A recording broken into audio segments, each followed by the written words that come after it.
Now, when we speak or think of Bengaluru and football, the first club that comes to our mind is Bengaluru FC because of all the buzz that has created around it. But today we'll be talking about a new club that has been born in the city, very much new because they were only a one season old. They were quite prominent in the BDFA season, and today we'll be speaking all things about that we need to know about FCBU. FC Bengaluru United. And it's our pleasure to host you, Vikram Somanna, fondly called Som by all the colleagues and probably the team officials at the club. We welcome you to HOIF Unfiltered episode number 5. Thank you for Yeah, joining thank you, us. guys. Thanks. Yeah, thanks, guys. So let's begin because this episode, let's give me a heads up, it will be a little longer than usual. I mean, all our episodes have been a little longer, but bear with us on this one because trust me, you'll know, we'll try and give you all that you need to know about this new club. So let's begin. Uh, Vikram, so if you could tell us what went behind the closed doors, as in terms of what was the discussions like, to kickstart a new club. Also considering we know the scenario of Indian football, not every not everyone wants to start a new club or set up a new team altogether. But so what went behind? No, if you could share some of the discussions that went about. Yeah, so it was mainly initially when it started off, it was purely out of passion. We played one season in the BDFA in 2018. Just on it was on a trial basis initially to see, how we could, take off from there. And basically, nothing was planned at that point of time. But then early last year, we made it, we tried to make it a little more professional. And that's why one of the reasons why we brought in, Richard and Gurmangi, two people who are well known in the football circle and Mangi obviously known for, better known for, his illustrious playing career. And this was basically his first stint in coaching. And but Richard is known for, previously of being part of the AIF and before that with BFC. So it couldn't get, I mean, to start off things, I don't think we could get a better team than having both of them on board. And then, that added a lot more structure in terms of the way we progressed and handled the season ahead. The problem is for us, everything was very uncertain, even at that point of time, even before COVID as well. So, the playing in the second division itself was uncertain at that time because we hadn't got any clearance or we didn't know about it till last December, actually. So it was, a lot of planning at the last minute because we couldn't actually, plan ahead for the season. So but we did our best, at that point of time also. We did our best to put things together. Yeah. Yeah, I mean, you've already mentioned Richard and Gormangi, and we know that. The fact that I'm going to come to them a little later. So before that, I want to ask you one more question as to when you set up a club, we often talk about the philosophy set, the vision that is set for why is the club being and what's the agenda behind it. In the sense that why does it exist? What is the motive and all of that. So when you were preparing, I'm sure in the discussions you all have already set the club philosophy and vision. So if you could share that with us, it'll be great.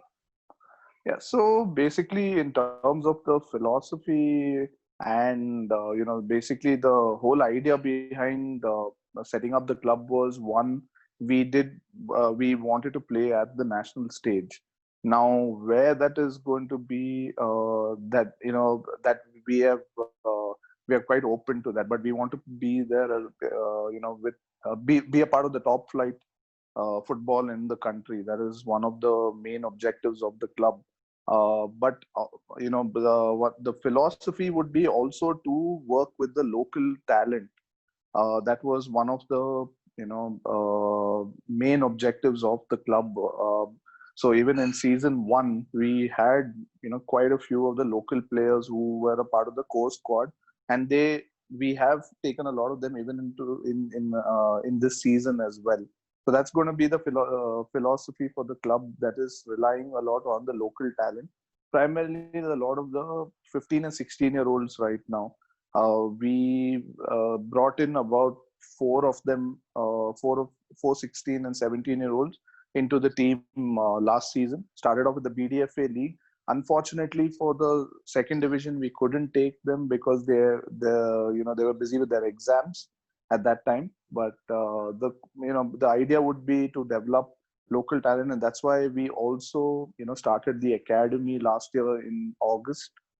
And the main focus would be to give them as much competition as possible, because there's no point of training without any competition.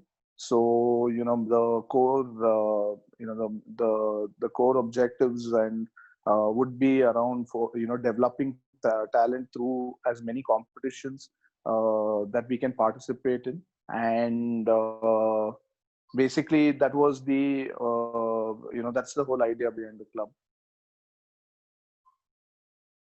So just to cut in here, and since you mentioned the academy, so what was the decision on fielding youth teams? You mentioned 15, 16-year-olds. So do you have an under 15 team, or do you have kids who are below that age as well? Yes, so we since it's relatively new, we focus more on the U11, 13, 15, and 18. That those are the age groups that we have started off with right now. Then keeping that in mind, we had like I mentioned to you, we had about four boys who were below 18 in the squad. Now the idea is to develop more such talent, and make sure that there's a steady inflow of talent from the academy to the main team. So the idea here is what you just asked, that you have the different age groups. There has to be a progression platform from every age group also. So from the grassroots, when you move on to the U13 squads and then the U15 squads, the transition also has to happen in the training as well as the competitions as well. So the idea here was that we participate in as many competitions as we can, leagues primarily, not your weekend tournaments which get over in 2 days. I mean, I'm sure that you know about it because I've seen a lot that what Forza also focuses on is competition. Now that is, we didn't bother about the result, because the whole idea is to make them compete. And as you get better when you play more number of games in a year. That's how the top academies or the top clubs in the world function. And it's a long process. You're not going to get any immediate results. But we are moving into the grassroots also from starting from this year. Unfortunately, COVID also put a halt on things. But once things resume, we will move into grassroots as well. Now you're somebody who's been there since the inception, right? Like you play a very crucial role at the club, the handling the operations manager, right? The entire looking after the entire thing.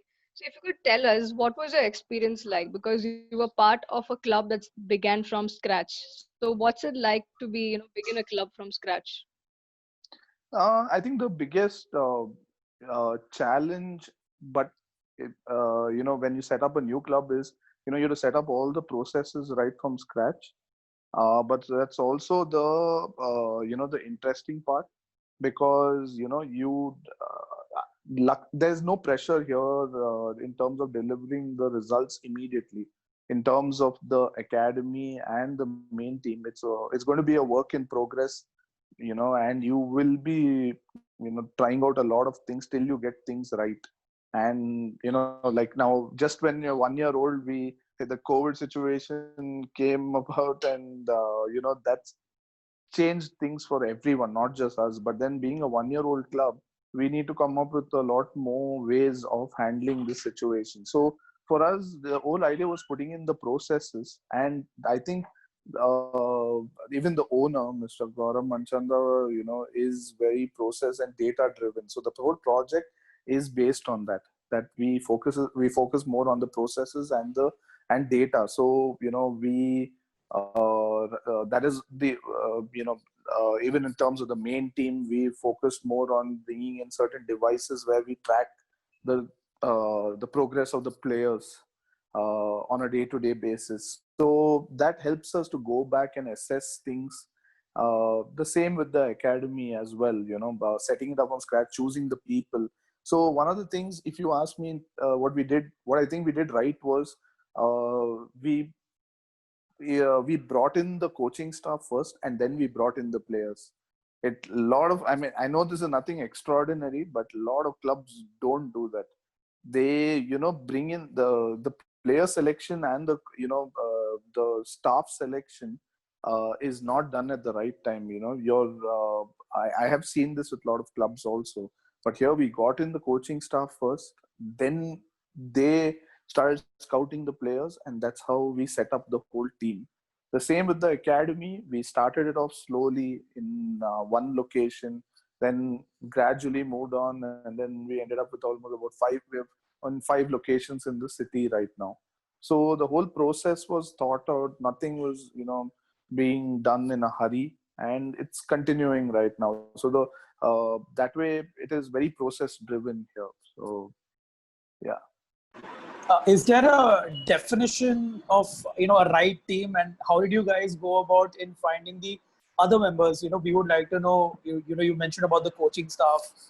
Who else is there in the team, and how did you guys go about it, identifying and bringing them on board? So initially, in terms of the staff, we didn't. I was the first one on board, and there was another person also helping us out with the operations. But everything else was literally built from scratch. So basically, Richard came on. Richard brought in Gurmangi.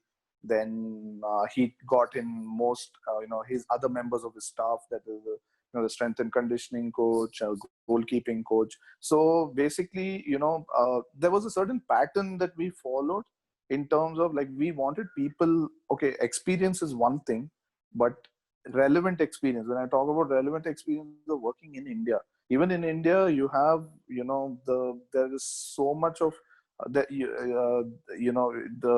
there's variety in every state, and forget every state, in every city that you go to, it's a different atmosphere there, the different environment. You need people who understand India first to run a good successful system. Experience alone is not enough, but you need people who understand the market as well. So I mean, Richard has been there for a while. I mean, in terms of grassroots, I don't think we could look at anyone better than him in the country. So his involvement in the whole project has been very crucial also. And then the other coaches that we brought on board, some of them are people that I've worked with previously, so I know them. They're all young guys, but guys who are willing to learn, willing to work with the process. So that was, I think, key in choosing the people. And the same goes with the management as well. The management, I think, is very, the people in the management, I feel, are very important. They need to understand the sport also, because if you bring in someone from outside who doesn't have any understanding of the sport, it's very difficult to relate to things. So even the people we chose are very young boys. Like, we have our average age, if you look at it in the office, around probably 22 or 23. That is included. That's with the the guys handling our social media, the in-house design team, the marketing, business development, even in terms of helping out with operations, even the finance team. They're all, we look at it, all around 22, 23 years old. So there is a lot of constant inflow of ideas, but people who understand things at least. So it is very important. Some of them have played football also in the past at a decent level as well. Yeah, I think when you talk about FCBU, right? You just cannot not speak about Richard and Gormangi. You can't just move on with just mentioning them probably in a line or two. So as you mentioned, the first thing you guys did was get a coaching staff right? And Yeah. FCBU for Richard was also a comeback to coaching. He's something that I think he cherishes. He was waiting for the right time to choose coaching. I've spoken to him. In fact, just before he could join officially, we were together with, he was an assistant instructor for A license that happened. So, we were Yes. speaking about that. He was quite excited, and we were also quite thrilled to get see him back, full-fledged head coach out there, in the whole Richard Hood avatar. So how did the discussions go about when you all sat down at the management level saying that, okay, these are the names that we are looking at? Also, probably an added advantage because Richard is from Bengaluru. He knows the city. I mean, he's based out of there for a very long time. So, how do the discussions go about in fixing that? Okay, Richard is a man. Apart from Richard, there were other names also that were, given to us, and so the Richard was one of them. But there were a couple of other names that were, mentioned as well. But when we assessed, or when we, decided to go ahead with Richard, uh, one of the reasons that we wanted to, you know uh, one of the reasons we chose him rather is because more than the experience, more than anything else that he has, he has acquired over the years. I think it's purely even the passion that he has towards the entire project, and in general, for football in general. He is someone who has worked tirelessly in different capacities also. One in the youth side of things at BFC when he set up things there, and I personally have seen what the good things that he has done there. And then with the AIFF as well, when he worked, and the whole baby league concept is his baby. So in I don't think we could get a better candidate that way. And even though at that point of time he had not professionally coached the first team of any other club in the past, he had all the expertise, he had the right amount of passion, and I think he was perfect for the project, because in the initial stages you need someone who shares the same views and opinions, or the objectives that you have also, so that synergy has to happen. So that is purely on that basis we went ahead with him. And again, it was not a short term thing, we were looking at a long term relationship itself, because we want, like I said, we were looking at playing at the national stage, and even keeping in mind youth development, and focusing on football development in Bangalore, and pushing that local talent. I don't think it would be we could get a better person than Richard at that point to help this club, and achieve our objectives. Basically, we couldn't see a better person. And I knew that even the staff that he would bring on board would be like-minded people like him. So there was no pressure in terms of or there was no he was given a lot of freedom to choose his own staff. The owner also has been very encouraging and supportive in terms of allowing Richard to choose his staff and do things the way he likes. And because again, there was a certain amount of trust, that I think is the key word. There was a certain amount of trust in him. Yeah, so that's how we basically ended up with him. He liked the project as well, the whole idea. And he helped put together a lot of things also for us. So he's been a massive influence on the whole project. Yeah, absolutely. I mean, the fact that you mentioned that he was quite thrilled about the project. I still remember the celebration that we had at the A license. Just for our listeners, I wasn't a participant for it. I was just working as a coordinator. In case you're thinking I'm a coach, I'm not. So we got a cake, and we also celebrated, the whole fact that even Chelston, I think, was there, Yeah, yeah, who is also a player and a fitness coach for you guys. yeah. So it was absolutely, he was buzzing, and like I said earlier, we are in fact thrilled to see him out there on the field. Now, talking about him being given the freedom to choose, so I'm sure, and you already mentioned that he's the one who got Monkey on board. So I think he would probably would have been a person who scouted Mungi from the A license, because Mungi was Yeah. part of the A license course that time. He was a participant. And how did that go about? How did would he had to convince you guys, because Mungi was just getting started to coaching. He did set up an academy back home, and he's got his licensing done. So this is like even the first time for him at the highest level to coach. So I think in terms of trust, like I said, we trust Richard in terms of his team selection. Never has he ever been questioned about who he has chosen, both in terms of the staff as well as the players. So there was complete trust on that aspect. But basically, in terms of one of the reasons also for bringing in Mangi uh, was he was just fresh out of retirement also, and to be honest, he can still play for a few more years. He keeps himself physically fit, and he's as probably fitter than a lot of the younger lot who are playing right now. So his decision to end his career, you know I feel like probably a few years than most people expected, earlier than what most people expected. Was that itself was an indication that he was more serious about his coaching role.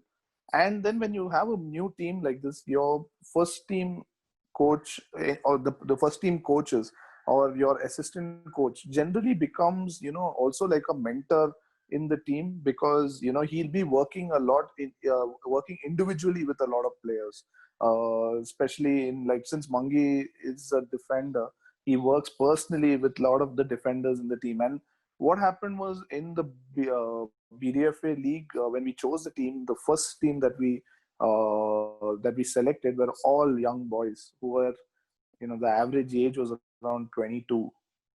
So the oldest amongst the lot was Chelston, who was playing a dual role there. But in terms of being a mentor, Mangi also doubled up as being a mentor. We even offered him to play in the, like, offered him a dual role of, playing alongside the boys, but he didn't do that. He wanted to focus on his playing career, and it helped a lot, because even now all the players who, the new players who come in, or the existing players, they look at Mangi as one is he's an icon in the country. So a lot of people look at him, and they've watched him play while they were growing up, and when they were just making it into football. But more than and but his advice, it helps a lot, and I think they both complement each other really well. Richard can be very aggressive, and I'm sure you've seen that during the coaching courses as well. Mangi, on the hand, is a little more of a calm presence. I think that's the right mix, where you have a bit of both in the team. So that worked out really well for us. Yeah, absolutely. I mean, you started with talking about how fit monkeys. Let's not even start there, because Yeah. we'll have to do just an episode just on that, because I've seen him closely, and it's Yes. it's absolutely insane, right? But I think it also passes down to the players, because that motivates. I'm sure the boys want to be as good as him, if not better, and I think that keeps them going. Man, rightly said. So the whole balance part, it's so important to have that right balance. And I mean, just like we say, the right team that you guys have got. So kudos to you guys that who have that set up the whole thing. And also, I think the word that you mentioned, trust, it's so important, because I think the level of trust from the management to coaching staff, and then that goes down to the players, and then that reflects the result. So that just absolutely works a great circle there.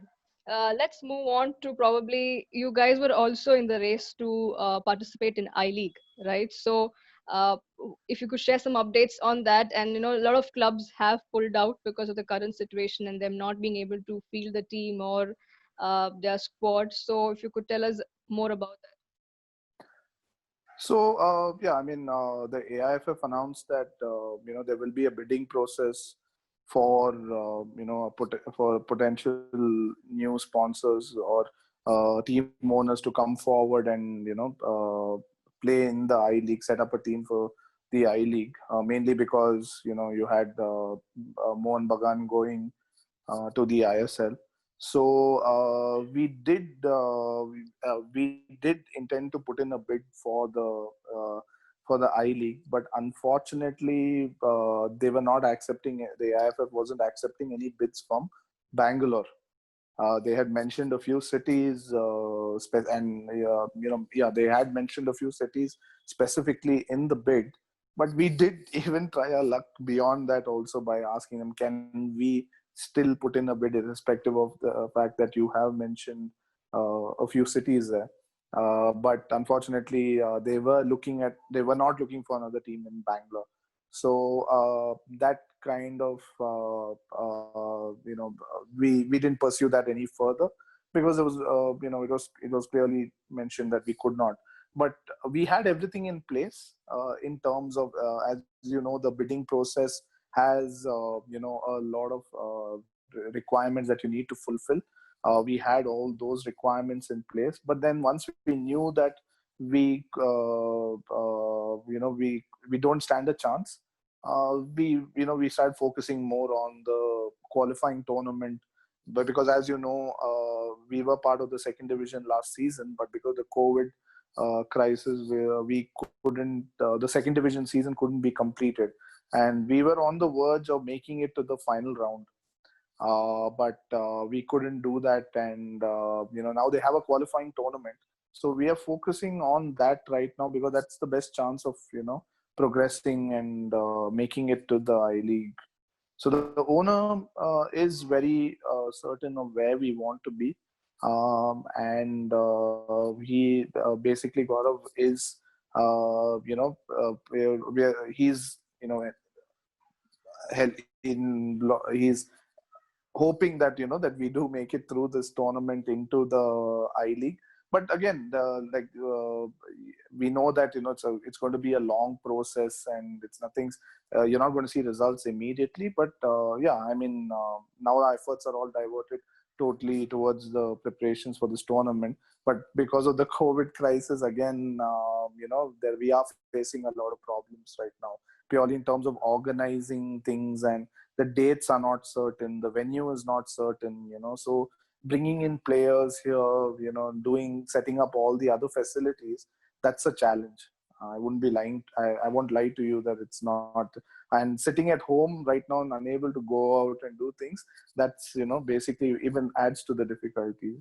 And there's not too much of time left also. So Right. So you were mentioning about the I League 2 season that you guys had. So can you just take us back, like a mini throwback to how the season progressed for you guys? This was the first season for Bengaluru United in the second division of the I League. So yeah, I mean, it was a learning curve. So one of the things that we focused on or we wanted to do was grow this whole project organically. So that's why we started off with the local division, then second division. Yes, when we got a chance for a bid for the I League, we were ready for that as well. But the whole idea of growing it organically was, even in the second division, to just get an idea. It's like a shorter version of the I League in terms of all the requirements or how you handle a match day, or you get an idea of those things. So but it's a short tournament, so you have to make sure that you do well and you end up at least in the top two to stand a chance of progressing to the next round. So that was our main focus. And we made a lot of changes for the second division. Like I said earlier, we in the BDFA league, the Super Division league, the average age was about 22, and we had a lot of boys, college boys in the team. Now, when we look at, if we wanted to, be competitive in the second division, we had to, get in a lot, slightly more experienced players who have played at the higher divisions, who have had experience. So, we made a lot of changes for the second division. Brought in boys who have played in the I League, in reserve teams, and we put up, we even got, Bordeaux to come and play for us during that time, and so the mood completely changed. Suddenly you had experienced players that helped the other players as well. So basically, we had a couple of tough games in the second division. We had FC Goa reserves, managed to do well against them. That was our first game. We started off with an away game, got a good result there, and the part which was most satisfying was we dominated the game also. So that is more satisfying than just winning. So we lost to Ara. Unfortunately, they completely outclassed us in Ahmedabad, but we managed to beat them when they came down to Bangalore. So it was a big learning curve, and we made sure that we ended up in the top two at all times. We dropped a few points in terms of a lot of draws, but that in terms of our overall performance for the during our first season in the second division, I think we did really well. We had limited time and also to assemble a team, and keeping all that in mind, I think we did really well in terms of the results. And it was, even in terms of the management, I think it was very important to go through that whole process of understanding how to organize a game, an I League game. There's a lot which goes into that. You have to tick many boxes. So that I League second division actually gave us a preview basically of things, of what lies ahead. And I think that was very important. That campaign was very important for us, a learning curve in many ways. And we're just happy that we took part in that, did well. And just like I said earlier, just when we were looking at the final round, things got really bad. Now we are hoping that the qualifying tournament happens. Brilliant. So my next question is actually for the scouts on Indian football Twitter.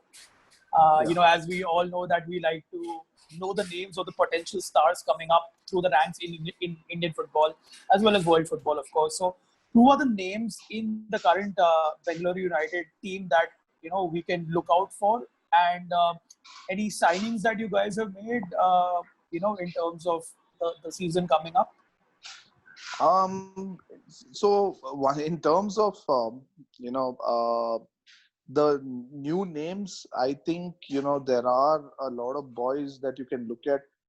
Now the thing is, because of the current situation and uncertainty regarding the league ahead, we don't know how many of the players will be continuing. We can't sign players on a long term basis, unfortunately, so the team keeps changing. At least this year you will again see a lot of changes because of the current situation. And so in terms of telling you who's coming in, or who are the new signings, I think once, probably in the future, once we get a little more clarity on the season, I will be able to reveal all those details. But in terms of players that you can watch out for, there are a few names I can mention. These are boys who have been with us last season. You can look, there's a boy who we signed on a long-term basis, Mohammad Azrar Rehbar. Now he is someone who Richard also believes in, and Azrar has worked really hard to get to where he is right now, both physically and mentally. And challenges, he's faced a lot of challenges of because of the situation back home in Kashmir. So to be mentally strong and deliver good performances on the field, that just shows his character. So he's definitely someone who you can. I feel that you will be hearing a lot about him in the future. There are other two boys from Calcutta who've also been with us for the last season. and who will be with us even this season. One is Ashraf Mondal, and the other one is Brandon Green. Again, Ashraf has been amazing in set plays. He literally every set play that he got in the second division, he scored. He's he's been part of the India junior camps in the past. He was part of the Atletico Kolkata ATK Kolkata reserve team. He was part of the part of the reserve squad. So both him and Brandon actually. So both of them have done really well for us. And the other one, another player is, I mean, apart from them, you can look at, there's another player called Frankie Boam from Shillong Lajong. We had got him on loan. We're looking at, hopefully extending that this season with him. He was also phenomenal for us last season. So there are a couple of local boys also who are getting there. Particularly a couple of 16 and 17-year-old boys who had mentioned, I mentioned about them earlier. Now these are boys, if they can keep the head down and take guidance from Richard and Mangi, I think even they have a lot of potential. So right now the players I mentioned about are all, you'll be hearing about them in the second division, but very soon you will see them in the I League, I'm sure. Yeah, I think some great names to look forward to, and we can't wait but to see them, back in action again. I mean, we are still waiting for the whole Indian football season, Yeah. but the fact that we have some new faces and a new club to look at is quite exciting. Just before Ajay has a couple of more questions, I think what I want to ask was, you mentioned about the local players, right? The whole fact that so a new club is born, that means the players there or the young boys there are quite ecstatic about, oh, okay, there's a new club here, probably there are new opportunities, and they look forward to that. And not just a new club, you guys have also set up an academy for the youth as well. So if you could give us more light on the fact that, what's the plan ahead? Like, how can FCBU boost local talent in Karnataka? One of the ways would be the academy plays a very important role here. Like mentioned earlier, we try to take part in as many competitions as we can at the youth level. So our boys are getting, quite a few number of games every season. We're looking at around 30, 40 games for our academy boys. Now, the only way we can find talent for the main team is, if we give the academy boys enough competition also. So that is one of the one of the ways I think we can unearth a lot of local talent from the city. The sad statistics are that, from this state, we don't have more than, I think, 2 players who are in the ISL also. That's primarily because, even local football took a big hit over the past couple of years. But now slowly, it's not just us, but a lot of other clubs also have come forward in Bangalore. And the Super Division was really competitive last year, which was a good sign. For that, the local players have a lot of clubs to consider right now, and can take up football a lot more seriously. But it's just the fact that, the other thing what FCBU does is, we also offer coaching roles to a lot of the players. So the idea behind this is they have a constant source of income, and they can look at at a potential coaching role in the future. Now the lifespan of a football player is quite short, and it becomes even more shorter if you have injuries, or it becomes a lot more smaller than what. So the only, having a coaching career also will help the players in a lot of ways to continue being a part of the sport, as well as develop other talent as well, and have some secure income as well. That is the biggest problem in football at the moment, that there is no security. Like I said, even the coming season, we are unsure about the whole season itself. Like, how do we plan for it? So we try our best at least to offer some stability, but again it's a challenge.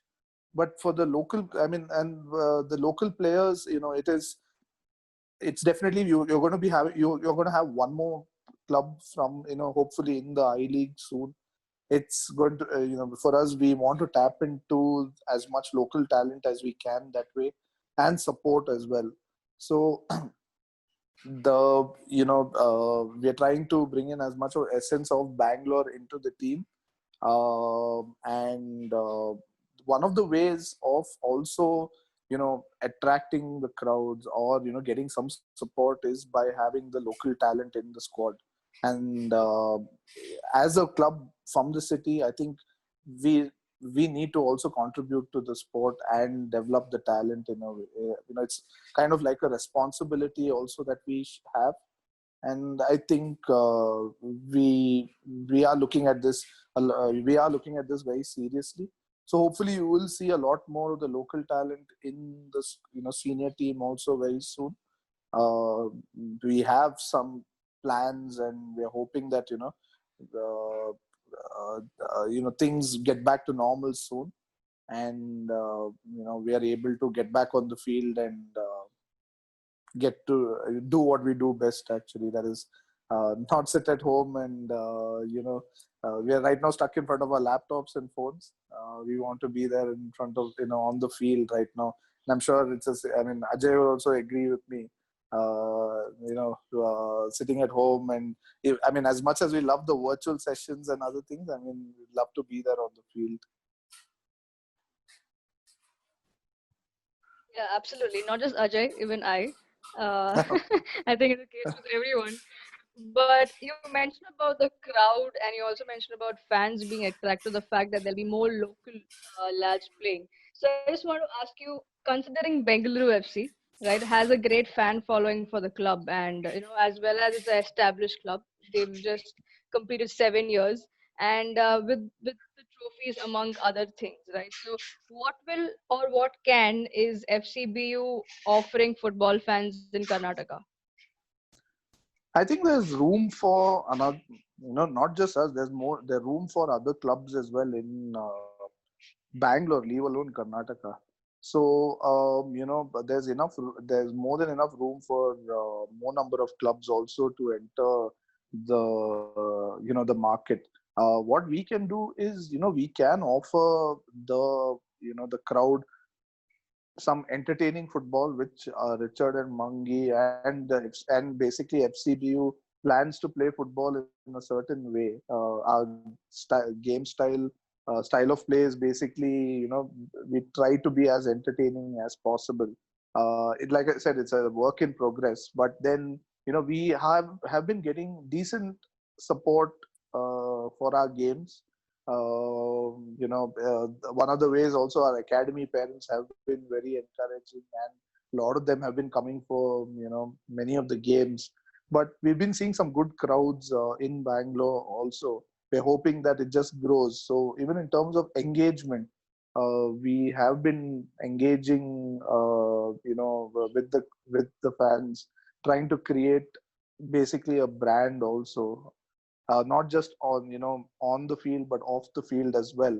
So although, I mean, BFC has done really, really well in the past couple of years, and in a way they've set a certain standard.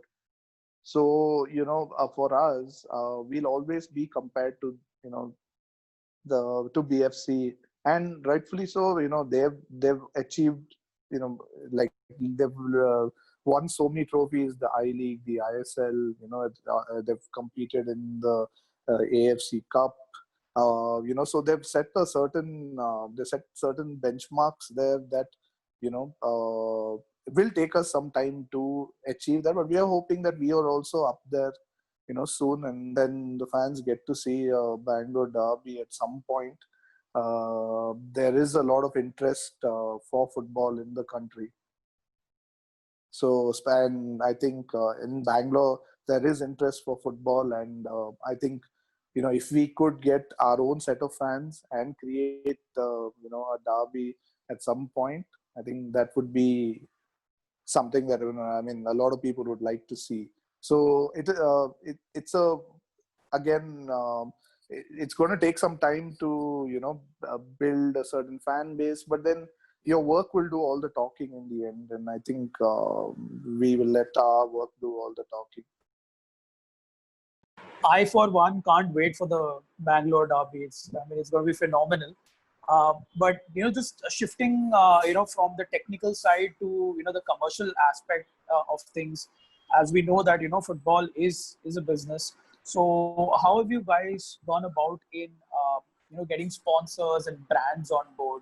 And are there any big names that you guys have got? And what who are some of the brands that you approach for the season coming ahead?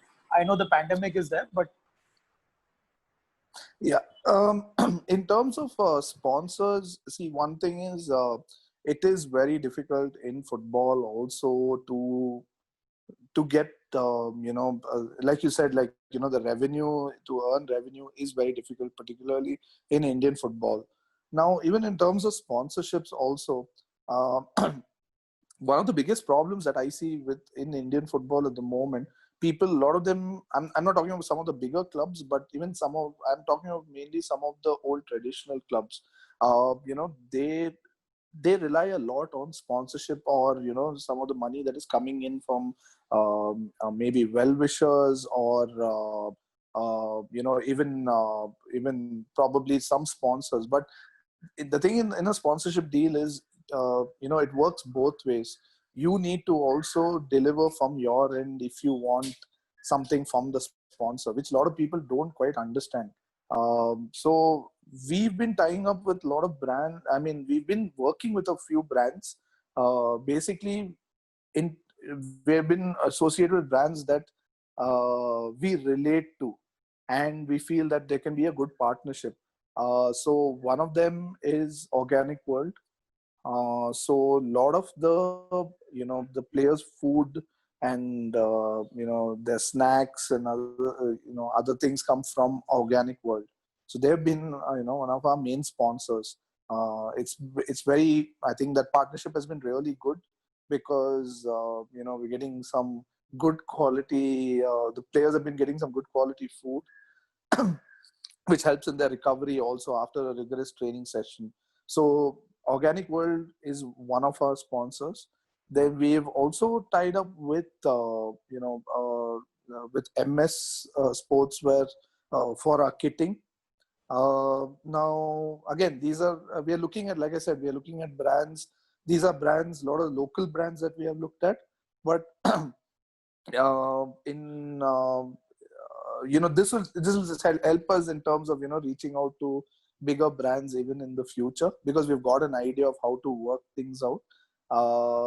But yeah, I mean, at the moment, these are the people we are working with right now.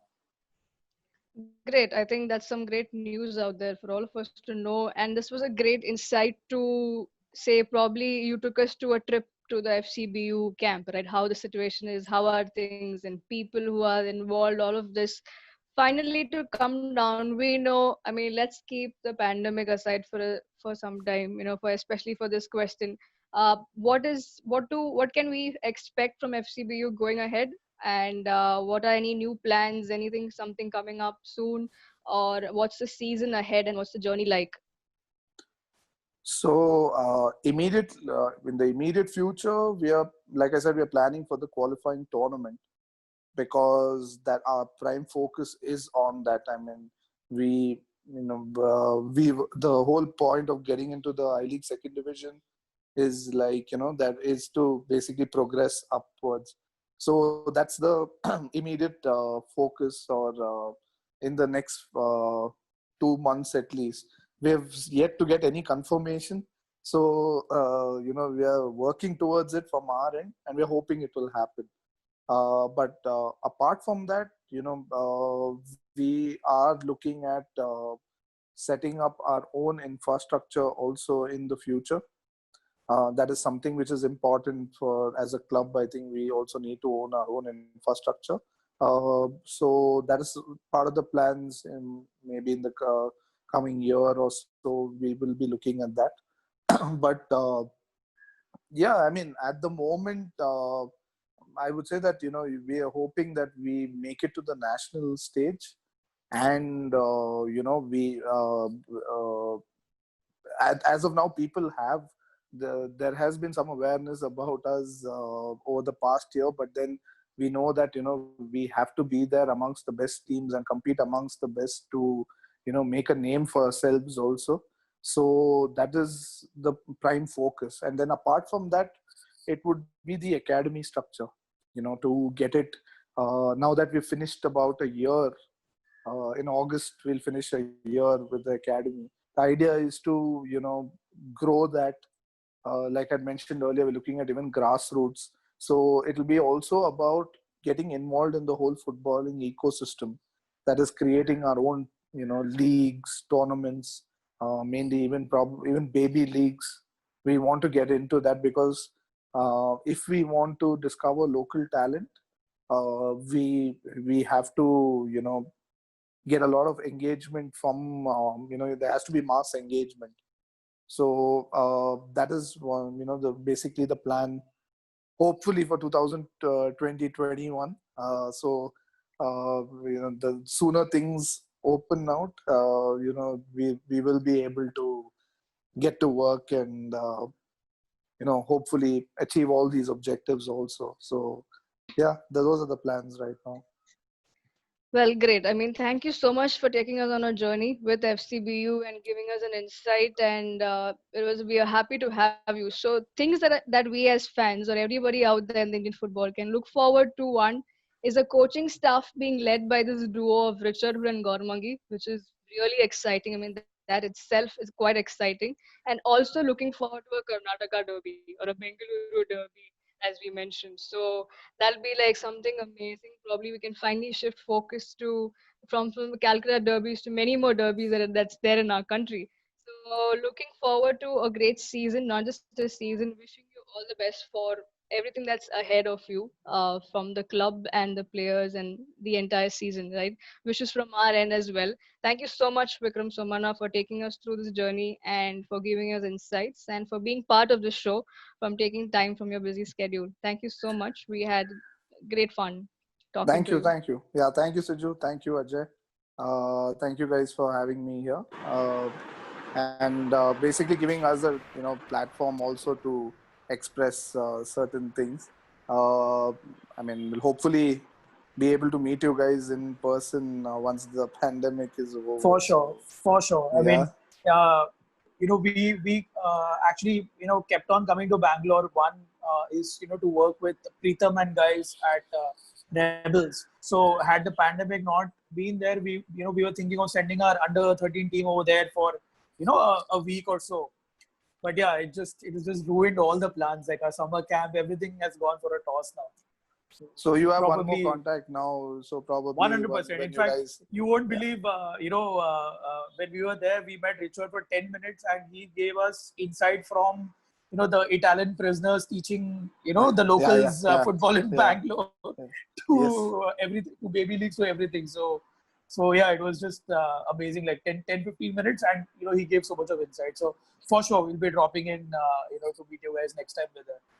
Looking I think forward to that. Yeah. the last episode we had our guest singing for us towards the end, and this episode has got you a bit of insights what happens between when two academy or two club guys speak with each other. We also have a deal on the call that's happened. So a lot of more, it's always so HOF Unfiltered gives you a lot of things. As it says, it's unfiltered, right? And this was episode number 4 with Mr. Vikram Somana, operations manager of FC.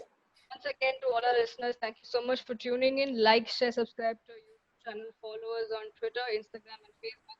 And stay tuned because we have many such episodes coming soon to you nearby on your YouTube channel. Thank you.